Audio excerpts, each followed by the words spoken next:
told you I would report back, I think, in December the 12th to Henry. I'll tell you what kind of hypertension questions they gave me. So, see how that fares out, and what your recommendations are. So, I have made some hard copies for you for fun, and what I did is for the fun, I put the NCT, the 2015 content blueprint for the CAN. And I started to put numbers, like each of the questions, I started to put the number after the diagnosis. So which question refers to that. And then I got tired of doing that, so I'm just sitting with it if you feel like it. So of these questions, you can find them all, they refer to the content blueprint. And then I wanted to, the reason I like these practicing CAN questions so early, so the way we start from the different UR, is because we try and design our test questions after the CAN strategy. And I'm going to show you one example of a test question that Dr. Simon wrote that is a very good example of a good test taker, how they give you the answer in the STEM. So even if you weren't sure of the answer, if you follow this one little trick I'll show you, sometimes they give you it. And also I want you to do things like circle or highlight the clue words, because these are very good questions, very well written, and they give you at least 2 clues that they're not extraneous information. You have to have them to answer the question. So your second cardiology question is harder than the first. They're going to be more aligned to answer that question. So they're not the exact same one. And they'll be referenceable to the slides that you were given, but this is the goal. So the kind of case studies you see on this is similar to what you're going to get.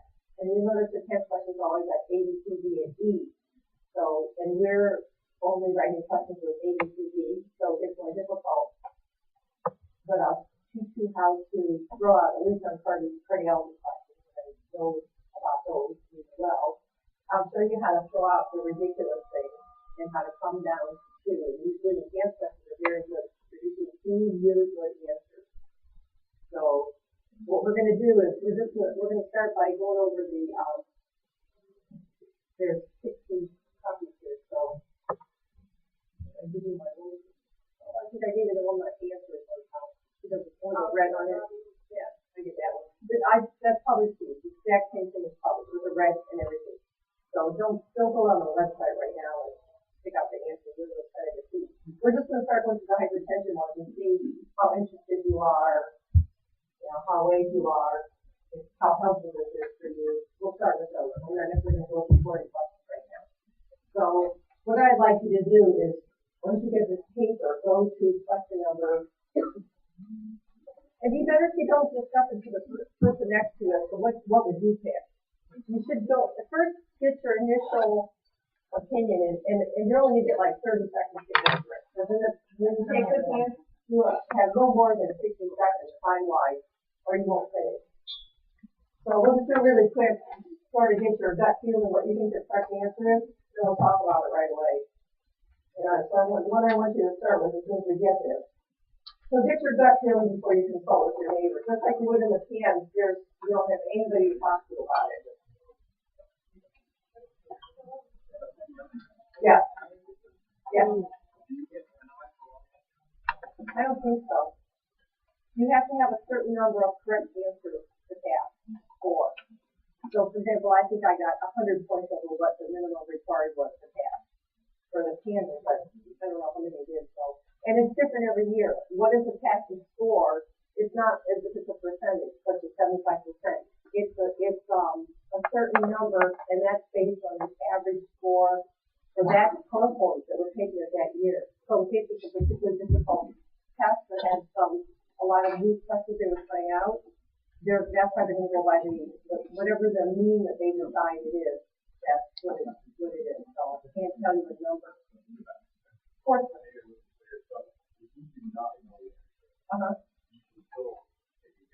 Yeah. Right. Because it's a chance to get another number right. So it's not graded like that. Strictly, this many right is the answer. It's graded by the cohort and how many you should have. So you're trying to collect correct answers, regardless of the incorrect. Which was completely different from the first time I took it. It took 2 days to take it, and there were all these if, this, then what would happen, and if you kill somebody, you fail the test. So they had all these ones that depended on the previous answer. It was really difficult. So, and then I had to do a physical exam. I really was all me for exam there. Yeah, I think so. I mean, there was like no signs of life from the person that was telling me to do the exam. All right, did everybody get one? Okay, so I want to start with number 31. So just, I give you like 30 seconds.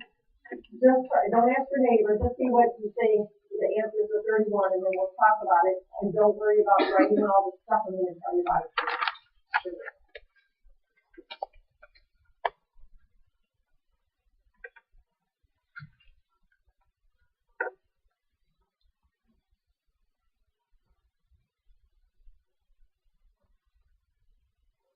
15 seconds, so you better at least read it by now.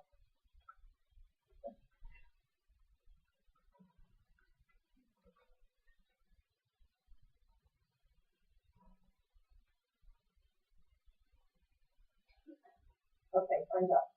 Now, the one, I tell you, when I think that, I do these, I think 10 seconds, which is great for how many they have in the cardiovascular. You're going to be shocked how many are cardiovascular questions, or they're a combination of cardiovascular and something else, or they're something in the distractors.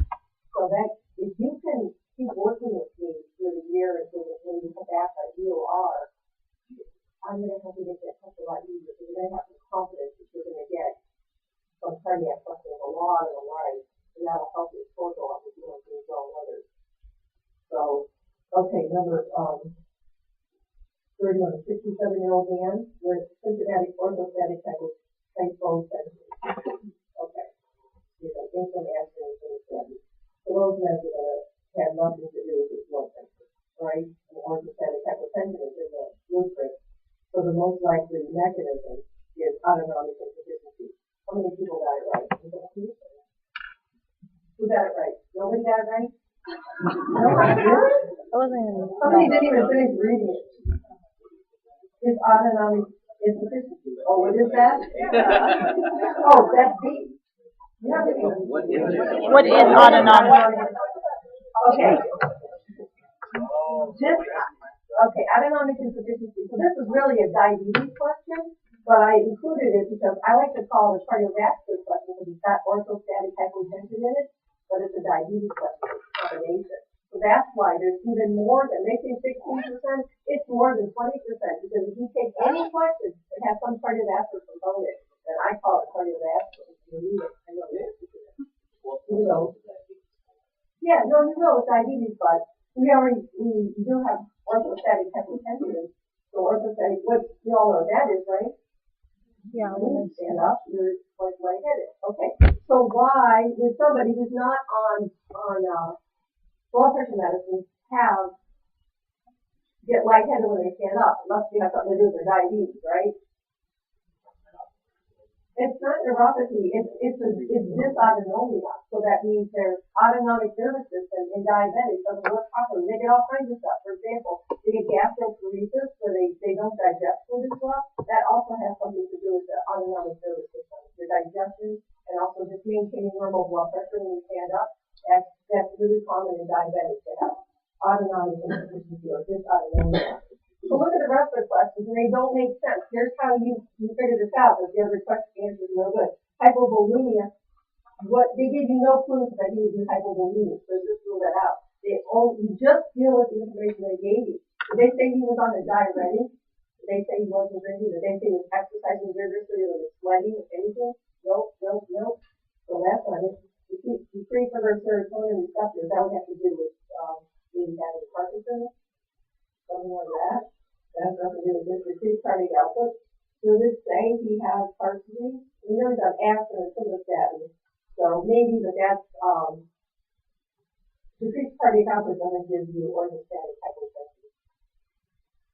It would give you shortness of breath and fatigue. And metabolic acidosis, I don't know what that is. That would be in maybe they had diabetic ketoacidosis or something. That's a different question. That's not what they're talking about. This is the only one that has anything to do with it. So, you have to remember that diabetics have dysautonomia and orthostatic hypotension. Okay? Would not be considered a hard one. Okay, let's do, this is really similar. Really similar to the next one. Go ahead and take 30 seconds.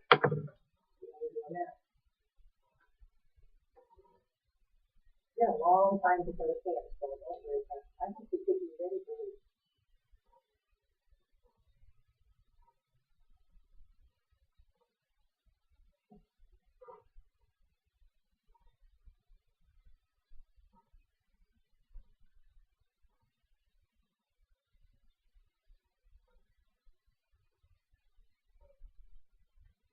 Okay, the answer is hypovolemia, number D. You got it right. Hey, we're getting it. We're jumping for two people. We're getting it. Okay.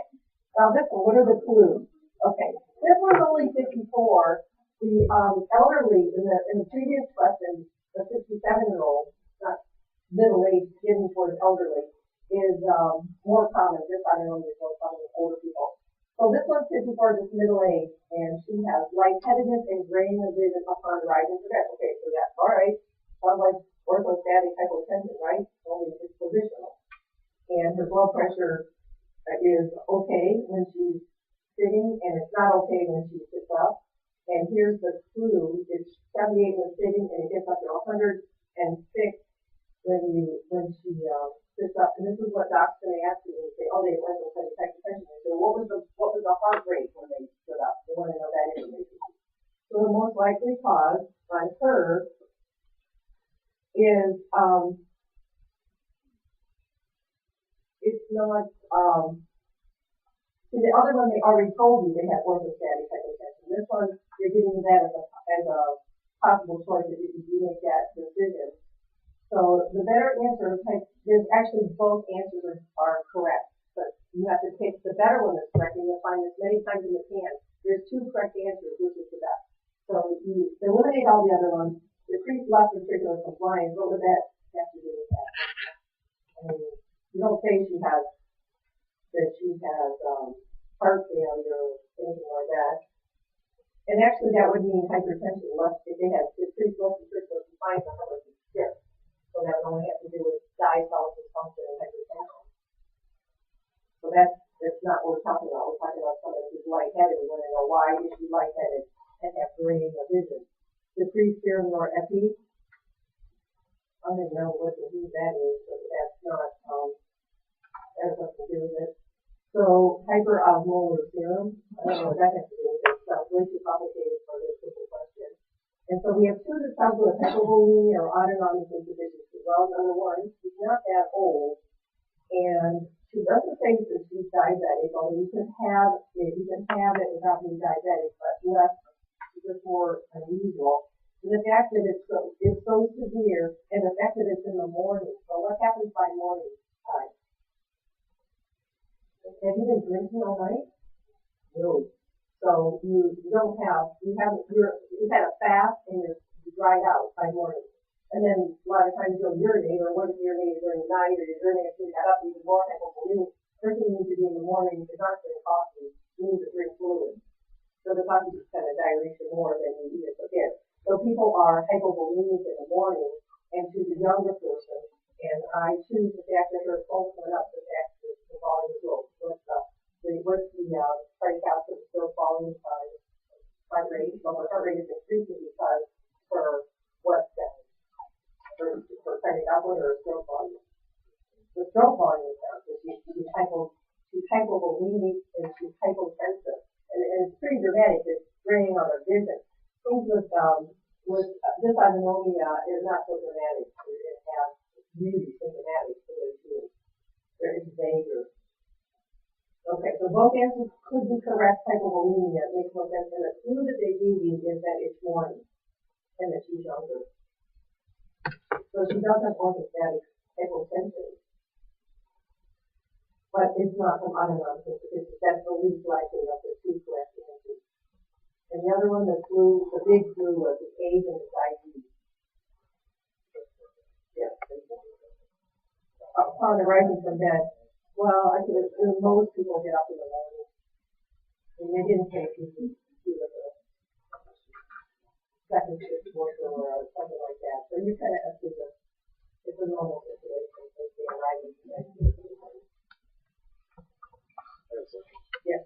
So you said that stroke volume decreases with cardiac output stays the same? You want to keep the, we have to keep the equation, the algebraic equation, so the heart rate went up. So that meant that the stroke volume. If you would to keep the cardiac output the same, you need to increase the stroke volume, which is hydrated, and the heart rate went up. So if you have a problem here, so it's no longer equal. That's what happens with that. Okay. So number 33. Go ahead and try and answer that. Right now.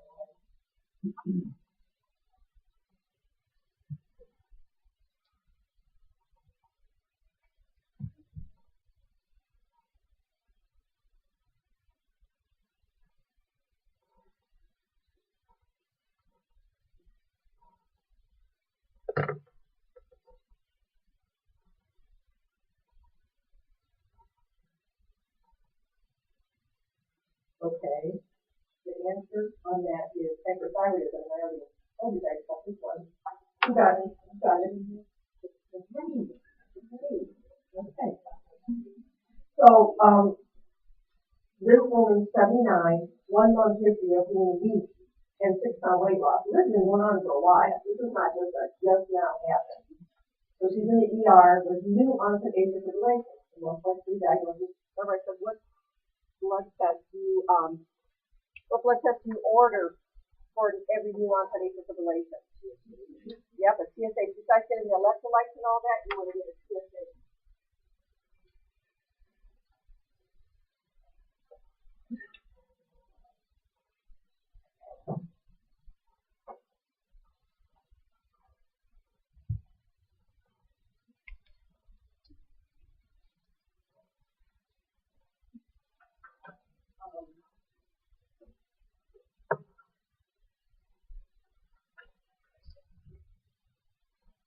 The other ones just don't make sense. Hyperparathyroidism has more to do with calcium balance and osteoporosis and stuff like that.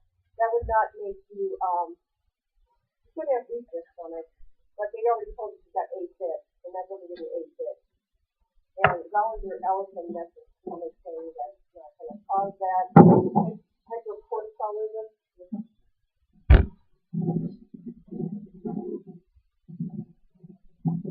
That would be hypercortisolism, hypertensive.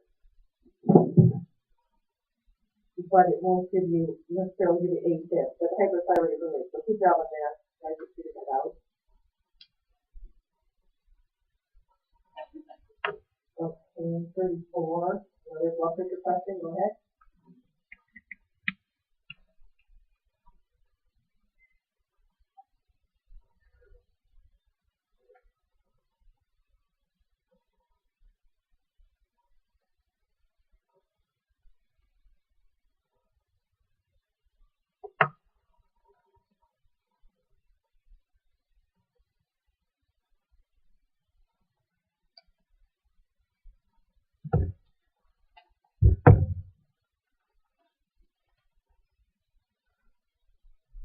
Okay, 34 is initiate thiazide therapy. Okay, so somebody got that? All right, I know this is all because I told you I use ACE inhibitors. Well, on the paper that I published for you, I have it all down there while they're still saying even the 2014 recommendations for thiazide. The reason in my experience we go to the big guns is all my patients are really sick and they're heart patients and they benefit more from ACEs and ARBs than they would from just thiazide alone. But it's still pretty effective and they're still, even with the 2014 recommendations are, so for the cancer, because you have learned this, they recommend thiazide diuretics first. And his book does, Simon's book does, and the recommendations as well. Yes.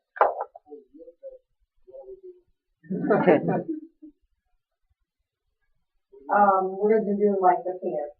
kind of thing. Do thiazide diuretic first, and, if I wrote in, what was Professor Sparks do? Write something in it. Okay. So this is, he's 76, he's had 4 blood pressure measurements over 2 weeks. We pretty much don't wait so long anymore. With the new recommendations, we diagnose his blood pressure range. That's pretty high.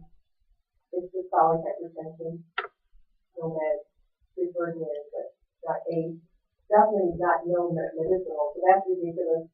So B is ridiculous, D is ridiculous, and E is ridiculous. Okay. So did you have it down to 2? Did everybody have it down to 2? Okay. So it's thiazide therapy. It's going to say thiazide therapy for the two. Alright? So you want to get that first away. And I have like a whole page of stuff from a 2014. I don't want to open it up to see all the answers to these questions, but you can since we get to these for you. Because I got it from a Prescribed something magazine 2014 or a journal, peer reviewed journal. Treating essential hypertension, the first choice is usually thiazide diuretic.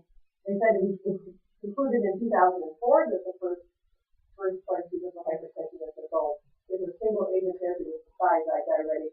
They talk about the benefit of chlorthalidone, which I don't use that too much, but that's one they recommend if it's not available, you take a chlorthalidone with triamcinolone, you mentioned that thiazide, that kind of thing. And then they say that they really haven't changed.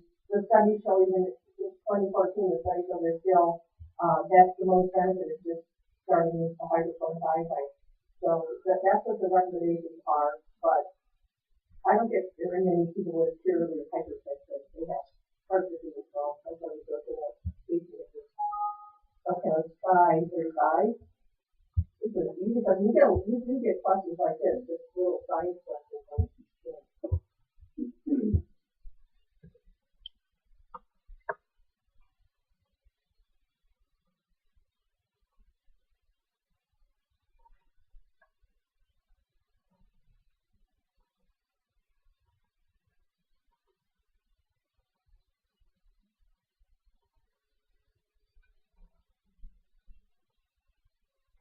Okay. So this is half the time that you would have going through the can. You have really enough time for a whole minute per question. So that's how you have to pace yourself and you can practice on next year. You do your exam after. But then you don't have time to spend 5 minutes on some stuff you find really hard just thinking about it. You're ready. You never spend more than a minute on a question. Take something and go on and don't come back and change it. That's that. You just go. That's where I recommend you just go through it. You spend a minute on the question. If you have no idea, completely clueless, you pick something, don't leave it blank, and go on. Unless you're really sure, if you have time and you're really going to go back and look at them, and you're absolutely sure that you miskeyed it accidentally, you're totally positive. If you're not totally positive, your first guess is your best guess. Even though very last time I took the candy 2 years ago, I went back and I changed something. Every single one I changed was wrong. Every single one. So I didn't even take my own advice. Okay. Is A, decreased arterial compliance? So, what is increased pulse pressure? What's pulse pressure? Okay. So, what kind of hypertension do most people get as they get older? Systolic hypertension. So the numbers going higher. So what is the cause? That's what I'm yelling at. What's the cause of hypertension? What happens to our blood vessels? They harden, you get stiff. Hardening of the arteries is the old term for atherosclerosis. Hardening of the arteries, and i.e. hardening of the ventricle. Then you get diastolic stiffness and dysfunction. Diastolic dysfunction is that you get systolic hypertension. Is the end point of it. So is your increased pulse pressure, i.e. blood pressure, is from decreased arterial compliance. Your blood vessels don't dilate. So normally, when I stand up, when you stand up, go ahead, stand up. Okay, stand up. Stand up. Feel dizzy? No. Okay, good job. All right, if I did that, I've been sitting down for a long time. Long time. Or even just get out of bed, like jump out of bed, like, whoa. Even just now, I feel, whoa. I didn't get enough blood in my head for a moment. I really had vertigo for just a second. That's because my blood vessels are stiff and hers are not. So that's aging, increased pulse pressure, decreased arterial compliance. Now, do old people get increased stroke volume? Why would they? I mean, only people that have increased stroke volume are athletes, okay? So knock that one off. Decreased ventricular contractility. Well, why should they? I mean, not necessarily if they have heart disease, so that wasn't the question anyway. Decreased preload. We shouldn't get decreased preload unless they're sick. Decreased cardiac output. No, not what they're sick, but that's not what causes the increase in pulse pressure. So you have to translate increased pulse pressure to hypertension. And then it's really going to see it right away. How many got that one right? Great. Heard me about the system. Okay. Let's do, now we're going to some fun emergency. You haven't had emergency medicine, so these questions will be a lot easier after you do that in the spring, but they're fun anyway, so let's do it. I did give you one slide on emergency stuff, remember? Remember the thing I posted in the lecture about hypertensive emergencies? So we're see if anybody read that.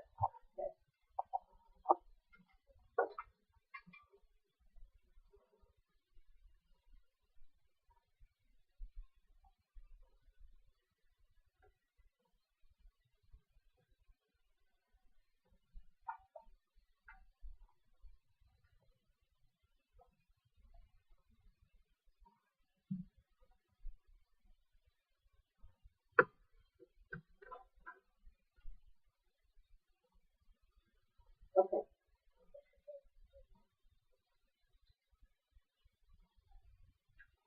Now remember, if you have no idea, you can get rid of the ridiculous ones. And there's a couple of ridiculous answers in here.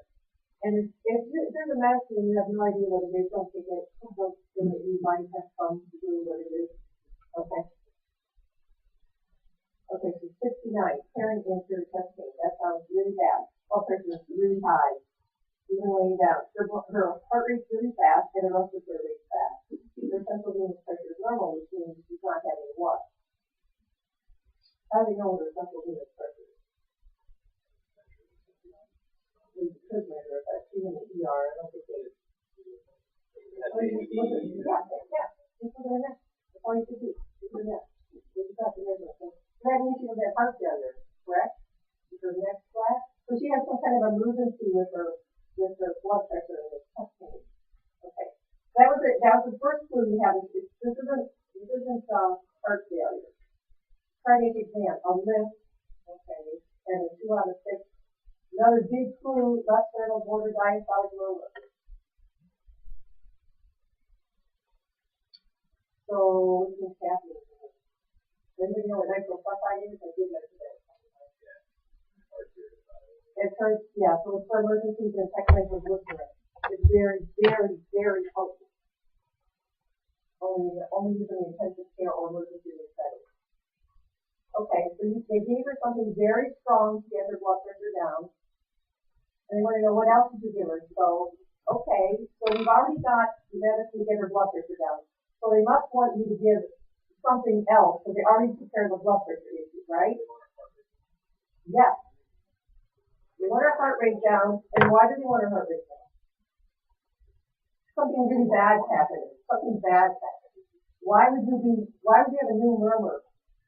Why would you have this new murmur? 2 out of 6, diastolic murmur. You already guys know what that is. What's the murmur on the left sternal border of diastolic?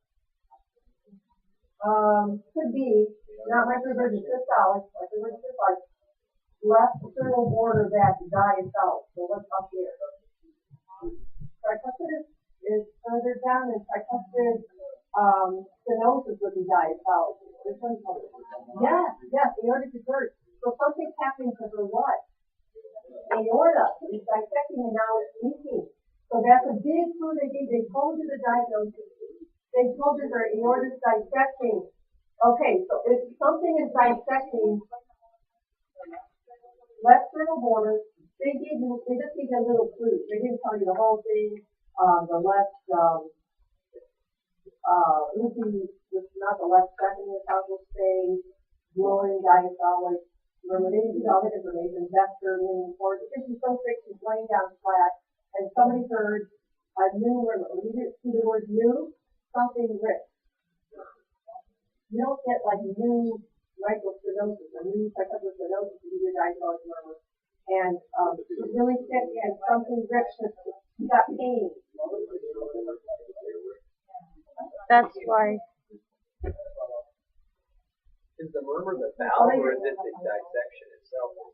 Yeah, both. I mean, we were talking about, so which way does the aorta go? It's just transcending over there because the aorta is dissected. It starts with the aortic valve, so it's not like aortic insufficiency. You might hear better here, but if you think aortic insufficiency at the base, maybe you'll hear better. Don't get hung up that it's the left. Get concerned that it's you and that she has chest pain and it's tearing and she's tachycardic because she's having pain and her heart is trying to keep her cardiac output up, right? Her heart's beating faster because she's losing blood, so she has less stroke volume. So her heart rate is increasing to keep the cardiac output the same. It's an emergency situation. This is a classic question. New onset aortic insufficiency with hypertension and tearing. You hear that word tearing, that always means the actual tearing when they use that word. So it gives you lots of clues that it's an aortic dissection. Tearing, 180 over 110, lying down, 120 minutes, tachypnea, and not heart failure. So it is not heart failure. And they already treated her for blood pressure, they're going to treat her with metoprolol because they want to slow down the heart rate and take the work off the heart. They don't want her heart squeezing vigorously because she's going to squeeze all the blood out. And then the dissection, they say the pain radius for that or not. No. Sometimes they'll say that. That would be another clue. That it was aortic dissection if they said the pain radius to the back. But this is, okay, let's rule out the ridiculous thing. Which one is absolutely crazy? That one, correct. And tirofiban is a platelet anti-platelet drug, like Aggrastat or Clopidogrel or something like that. So that's what it's. So since you didn't know what it was, then please don't take it because you end up hurting her. You're giving her something else to make her bleed more. And it's an oral pill. You know that heparin's IV. You don't want to do that moving on, not preparing to talk about one molecular weight heparin. So I say, okay, I understand. Although I don't know what diazoxide is, so don't take it. Okay. So antihydralazine, what's that for? There's blood pressure, but aren't they already giving us something for blood pressure? So you got one drug, you have two answers that you know are wrong. You know you don't need a blood pressure med. They say in addition to, so they said give her something else in addition to this blood pressure warning medicine. So we know A's on it. We don't know what C is.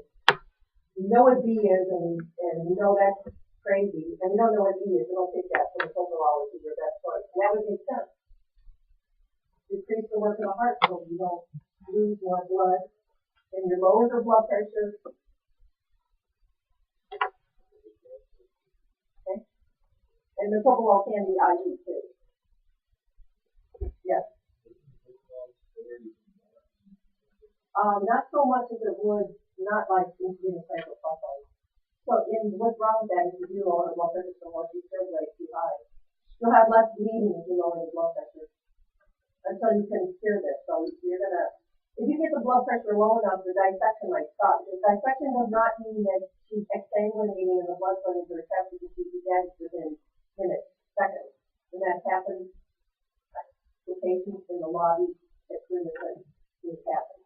It's dissected out. But it's just splitting the walls of the artery, and so you want to immediately stop. You're losing a lot of blood going in the wrong place. So you want to quit pushing it so hard out of the heart to decrease the strength of contractions, which metoprolol will do that, and it decrease the work of the heart, and it decrease the rate of stimulation of the heart.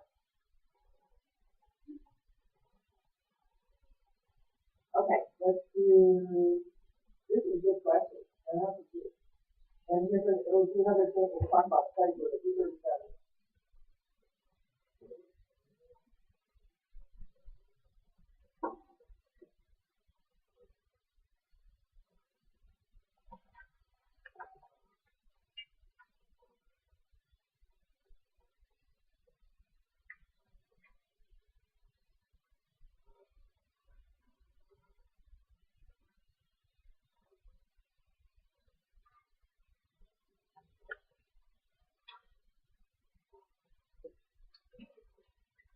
Okay, the answer to 37 is cancer esophageal echocardiography. Somebody got it right.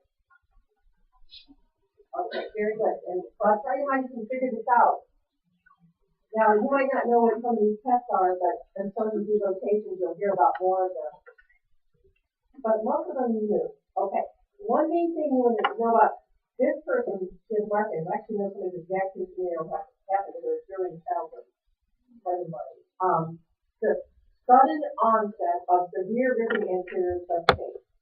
And she's followed by collapse. Her blood pressure is hardly anything. Her pulse is really fast. Her respiratory rate is extremely fast. She's cold and pale, and she has central venous pressure elevated. So that means that she's what? She's in shock. Yeah, her CVP is elevated. She's in shock and starting to go into failure. She's cold and pale. So would you send your patient who's cold and pale, would you give them to a technician and say, here, do a test on my patient. I'll see you in 5 minutes or 10 minutes or however long. Okay, what would they do? They say, get them out of here. This patient's dying. I cannot take him in my machine. You can't leave them. They can't have a CAT kit. They can't have a PET kit. They can't have an MRI. They can't do anything. That's why you never send your patients for a CAT scan without getting an EKG first. Because if they're having dysrhythmias, acute MI, and you haven't stabilized them in some way, done something for them, then they're going to die in the machine. You can send them away let's say you send them off for a chest x-ray because they got chest pain and you want to make sure they're not dissecting or something like that. Well, if you don't get an EKG, you see that they're in DPAC. You got to have them on the monitor. And you send them down to the machine with the monitor on, and you stand there and you watch and you're ready to go in there and something gets in if you have to. If you got to have a CT, something like that, or an accident or something like that. But, okay, so right away, aortography, well, that involves putting some dye in, and then they have to do x-rays. Not safe, no time. Not safe, no time. Thoracentesis, what kind of information is that going to give you? Stick a needle in their chest? That's a test for something, or that's a procedure, it's not a test, it's a procedure for if they have collapsed lungs, or for a different diagnostic case. But that will not help you with this diagnostic test. Magnetic resonance immunology, well, I just told you, they can't go in an MRI machine without you. So, ultrasound emission tomography, again, even if you don't know what it is, that's a PET scan, that's to determine how much viable heart muscle is left and if they would benefit from bypass heart surgery or not. You get really specific information, it's very sophisticated, and they're going down here, we've been going to the place for like 20 years, but I just saw a thing, one of the naval cardiologists in Austin with stuff. So PET scans, really expensive, and insurance don't like to pay for them, they cost a lot more, but they're really detailed tests. This is an emergency, this person is dying. A transesophageal echocardiogram, you can do at the bedside. You get tons of information that you can see. You can intubate them and still do a TEE because one's in the esophagus and the other one's in the trachea to intubate them. So at the same time, this person will be calling respiratory therapy, or you would be intubating them because they have to go to surgery. And so you go ahead and intubate it, and while you're intubating them, you could also have the sonographer right there, or you or the doctor, somebody who's not doing they might intubate. But a lot of times in those hospitals, they have other people that are experts on intubation and wouldn't necessarily have to do that even if you were a hospital there. So, but we'll learn how to intubate. There's a possibility that may be a scenario where you would do that. So they can do that and just really quick get a probe down there and see the extent of the problem and then take them into surgery. So the surgeon would like to know exactly what is the problem that I'm working there over the fix. I would like to know how bad it is. So you get a lot of information really quick and won't cause them any harm. And you can stay right with it. Yeah. They had the option for an echo that leads to better after test. If it was just I know. It's better than nothing. So if you were just doing an echo, you could probably see a lot, but you just even more as you're about to take them to surgery. You'd like even more information to get from the echo. You don't even have time. You can't even do a chest X-ray, which isn't going to give you enough much information as a PCD. Does that make sense? So even without knowing exactly what those tests are, you should know that all those tests take machinery that the patient has to go to, and a technician has to do it. And do not ever send unstable patients into the test to take care of. So you won't go back to life. Okay, let's do, yes. Denise had a question. Oh, Well, but I mean, Mark has been. yeah, I mean, that's what it is. I think you said. I know that he's not likely to go there. I think that they, I mean, I think they do and they don't try to do it. Yeah, so CT is a good test for them to figure out what the problem is. And you probably could do that in a few minutes once you maybe got some fluids on board and you got their blood pressure up a little bit. But when the respiratory rate's 38, it's because you have outside respiratory failure. Well, if I'm intubating them and I'm going to take them to surgery, yeah. Yeah, I mean, normally you put them on a sleep for CED, so it may be all in the process of like a pre-op CED. So the question was, what's the preferred initial diagnostic test? So that means they want more information. So if they had CT on here, would have been my second choice because you have to know kind of understand there's nobody that can resuscitate you for I know it's short. Yeah, and you can help them pretty quick. So if they didn't have transesophageal echo here, they had CT, I would have picked CT as the best possibility. But of these choices they have here, that's the best one. You're right. And the surgeon might say, I want to see them because see what I'm fixing. So you could do that as long as they're not about to arrest. And they can actually be intubated and go into the CT like that. I mean, you got on hook over. You bag them and then you take a transfer them or you bag them and you stop and they go to there. It's hard, yeah. So the choices that you're given, that's the best test.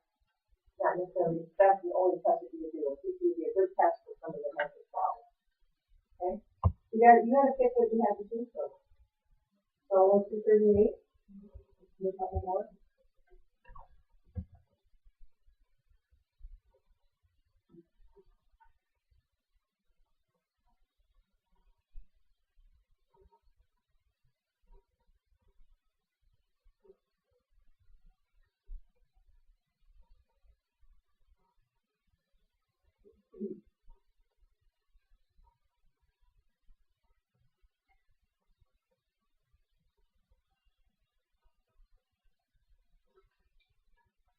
Okay, 38, the answer is administration of intravenous glucose injection.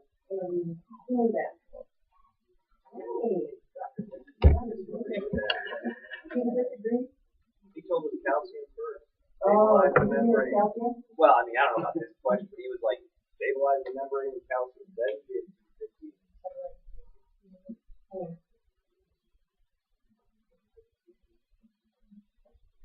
But I see I see your point. Let's talk about that then. Let's see what the evidence shows. That's what I'm going to give that to you to look up. See what the evidence shows about if that's the favorite thing to get calcium before you get glucose injection. So what are we treating here? What's the problem? Hyperkalemia. And I know they did both, so we'll look that up and see why. But that's changed in 2006 as a common practice.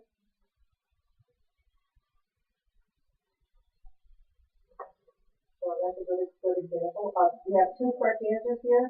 So we know the ridiculous ones. You don't need to do emergent hemodialysis. That's not the treatment for hyperkalemia. And he also doesn't have renal failure, does he? Well, what do you need hemodialysis for? That's a really extravagant way to take off the calcium. To dialyze it off of them, it's not science anybody. So we have two good answers. DNC, sodium polystyrene, I give that CO, or they when you drink it, it's just, everyone knows that stuff is.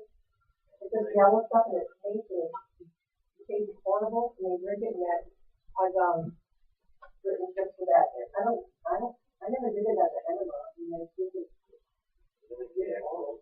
cancelate, that's what it says, cancelate. So that's also a possible answer. But the reason why it's not your first choice is because its potassium is too high. So you need to do something more urgent.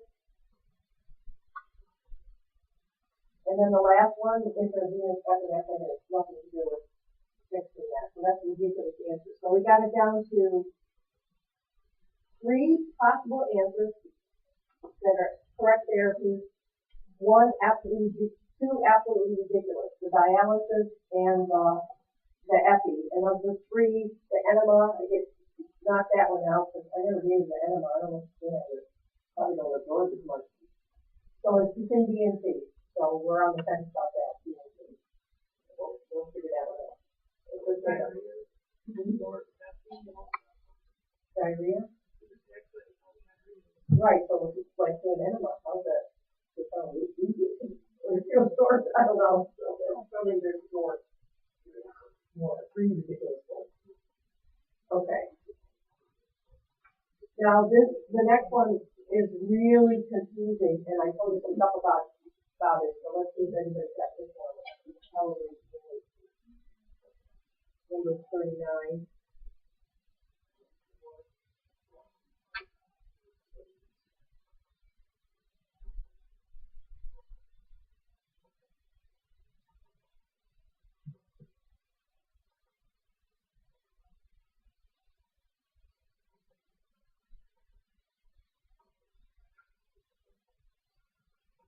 Okay, the answer is hypokalemia. And I'll tell you why. You got hypokalemia. Okay, good. He has heart failure and he did LASIK and everything like that. He has lots of frequent ectopies, and you can have any kind of disability with digitalis, most common is easy block, but you could have PVC. Also get a lot of PVC when you're hypokalemia. That's a little fluid, that was the problem that he had. The most likely precipitating factor causing the toxicity is hypokalemia, and it has to do with is. So here's something that you guys probably aren't aware of. Because I told you about having hyperkalemia and big toxicity challenge aggravating that. Here's the thing to remember. In acute toxicity, hyperkalemia is common. Chronic toxicity is often accompanied by hypokalemia and hypomagnesemia. So this is from Medscape. And there's a whole section, and I copied it down on your answers on the paper I gave you, so you remember that. So this description is probably important to remember because you see they put as one of the distractors hypermagnesemia, but it's hypokalemia and hypomagnesemia for chronic toxicity. So it wasn't hypermagnesemia. It should have been, if there were 2 correct answers, it would have been hypomagnesemia and hypokalemia. So hypermagnesemia has nothing to do with this. And hyperosmolality, I don't know what that's in there for, but that's a really good thing. Okay, so where's your clue? This one, they give you the word chronic in there. So, you know, this is not an acute toxicity, this is not an overdose, where he took so many pills, or he tried to kill himself, or something like that. Or he got a bad batch of pills, generic pills. So, now we have frequent arrhythmia, so they're giving you the second clue that they're frequent ventricular tachycardia. You see that more with hypokalemia, low potassium, they start to get things like that. They didn't say he had acute heart block or something like that, and they didn't use the word acute in there. So they give you a sort of little tiny clue that it was chronic instead of in the hypokalemia. Now, fortunately, they didn't give you hyperkalemia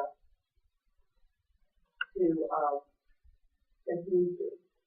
So at least they gave you the correct answer in there and one little clue. Yeah, that's right. LASIK is another clue. You can have hypokalemia from the LASIK.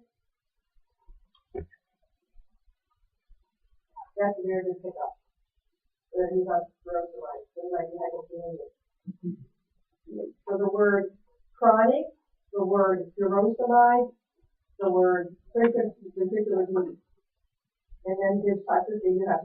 So you gotta remember that this toxicity could either be related to hyperkalemia or hypokalemia, but the difference is whether or not it's chronic or acute.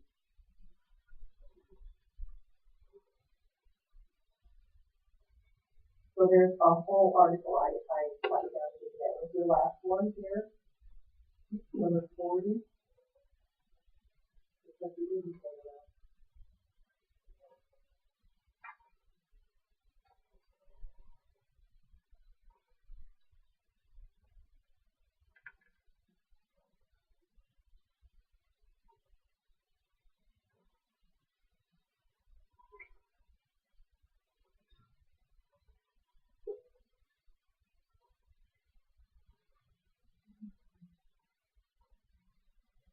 Okay, the answer is D, acute dissection of the thoracic aorta. How many got this one? Yeah, it's by now. Let's answer the same question. So, okay, maybe it'll prove a little confusing because he has chronic hypertension, but then he has the acute onset. So this one, they gave you the answer in the STEM. So they used the word acute. And the only distractor that has the word acute in it is D. And then when we talk about severe tearing upper pain, 40 minutes, blood pressure is high, and the arms are different. And he has left ventricular hypertrophy because he has the hypertension, goes along with the chronic hypertension. So let's rule out the ridiculous one. Now, if you have acute myocardial infarction, your blood pressure will not be different in your arms. So that was a huge clue they gave you.